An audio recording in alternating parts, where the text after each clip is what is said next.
कि हमारे बुंदेलखंड की भूमि वीरांगना महाराज की नगरी में हमारे फिल्म के एक्टर जिन्होंने 32 साल का जिनका फिल्म इंडस्ट्रीज में कैरियर है, हमारे भाई साहब सुरेंद्र पाल जी, जिन्होंने 10,000 नाटक, सीरियल और फिल्में मिला के करीब किए हैं, और हमारे किन्नर समाज की महामंडलेश्वर हिमांगी सखी जी, आप दोनों का हमारे संघर्ष सेवा समिति के ऑफिस में जो आगमन हुआ है, इसलिए प्रेस वार्तालाप बुलाई है कि राम महोत्सव जो हमारा ओरछा में हो रहा है उसमें आपकी सहभागिता और आशीर्वाद देने के लिए हम लोगों को, और राम महोत्सव का जो हम लोग कर रहे हैं प्रोग्राम उसमें साथ देने के लिए, क्योंकि राम राजा की नगरी के लिए तो सब लोग वैसे ही उपवास से रहते हैं कि हम चलें, इससे अच्छा मौका क्या हो सकता है सब लोगों के लिए।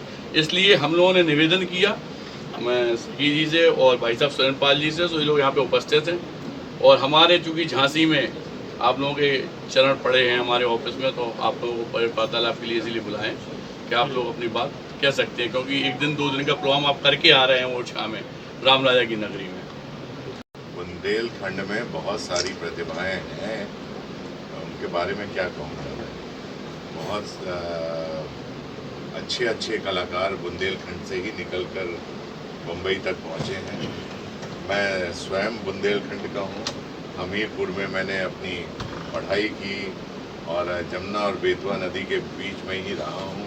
अब तो वहाँ ब्रिज बन गया है, काफ़ी चेंजेस आ गए हैं हमीरपुर में, लेकिन मैंने वहाँ से लेकर मुंबई तक की अपनी यात्रा पूरी की है। और मुंबई फिल्म इंडस्ट्री में बुंदेलखंड के कलाकारों को बहुत अच्छा कार्य कर रहे हैं। बहुत सारे कलाकार हैं, इसमें राजा बुंदेला जी प्रमुख हैं, और वो समाज के लिए भी बहुत अच्छा कार्य कर रहे हैं, निस्वार्थ भाव से लगे हुए हैं बुंदेलखंड को आगे बढ़ाने में, बुंदेलखंड के लोगों को आगे बढ़ाने के लिए। मैं उनको शुभकामनाएं देता हूं और बहुत सारा हार्दिक धन्यवाद भी देता हूं कि वो अपने लोगों के लिए एक अच्छा कार्य कर रहे हैं समाज के लिए। और राम महोत्सव जो इन्होंने किया है, राम जो है वैसे भी हमारे जीवन में, और राम का जीवन व उनकी आदर्श शैली जो है वो हमें जीवन में बहुत हमें प्रेरणा देती है। और इस जो महोत्सव में विभिन्न प्रकार के जो कार्यक्रम किए जाते हैं वो लोगों में एक नया संचार, एक नई ऊर्जा बढ़ते हैं, एक बड़ी पॉजिटिव एनर्जी जो है उससे आती है, जिससे जो हमें राष्ट्र के निर्माण करने में हमको बहुत बड़ा सहयोग देती है। सरकार ने अपनाया है, और बहुत सारी हमारे लिए किन्नर समाज के लिए एक ऐसे ऐसे द्वार खोल दिए हैं जो द्वार बंद थे किन्नर समाज के लिए।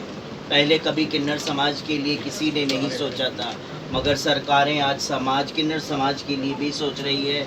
संत समाज ने हमें गले लगाया और एक ऐसे उपाधि पे बिठाया जो गरिमामय उपाधि कही जाती है, जिसे कहते हैं आचार्य महामंडलेश्वर जैसी उपाधि पे बिठाया। और मैं अगर अपने बारे में कहूँ तो मैं विश्व की प्रथम ऐसी किन्नर हूँ जो भागवत कथा करती हूँ, राम कथा करती हूँ और देवी भागवत करती हूँ। और हमने शिक्षा और दीक्षा बचपन में 21-22 साल की उम्र में हमने गुरु धारण किया। मथुरा में ब्रजभूमि वृंदावन में रह के शास्त्रों का अध्ययन हमने किया, और 2019 के इलाहाबाद कुंभ में पशुपति पीठ ने हमें महामंडलेश्वर घोषित किया, और उसके बाद हरिद्वार कुंभ में निर्मोही अखाड़ा ने हमें भी महामंडलेश्वर अपने अखाड़ा से घोषित किया। और एक स्पष्ट मैं पत्रकारों को जरूर कहूँगी, हमारे भाइयों को, कि मैं किन्नर अखाड़े से महामंडलेश्वर नहीं हूँ। करेक्ट, ये मैं जो आपसे सबसे पहले सवाल पूछा था। जरूरी नहीं है कि अगर कोई किन्नर आचार्य महामंडलेश्वर है तो वो किन्नर अखाड़ा से ही हो सकता है। अन्य अखाड़े, अन्य संतों ने, अन्य आचार्य जो हैं, उन्होंने सब अब किन्नरों को आचार्य महामंडलेश्वर और महामंडलेश्वर जैसी गरिमामय पद पे अब संत बिठा रहे हैं। तो जरूरी नहीं है कि किन्नर अखाड़ा ही एक अखाड़ा सिर्फ किन्नरों के लिए होगा, नहीं, क्योंकि आज अगर किन्नर अखाड़ा भी बना है तो किसी संत ने ही बनाया है उसे। मैं सिर्फ ये कह रहा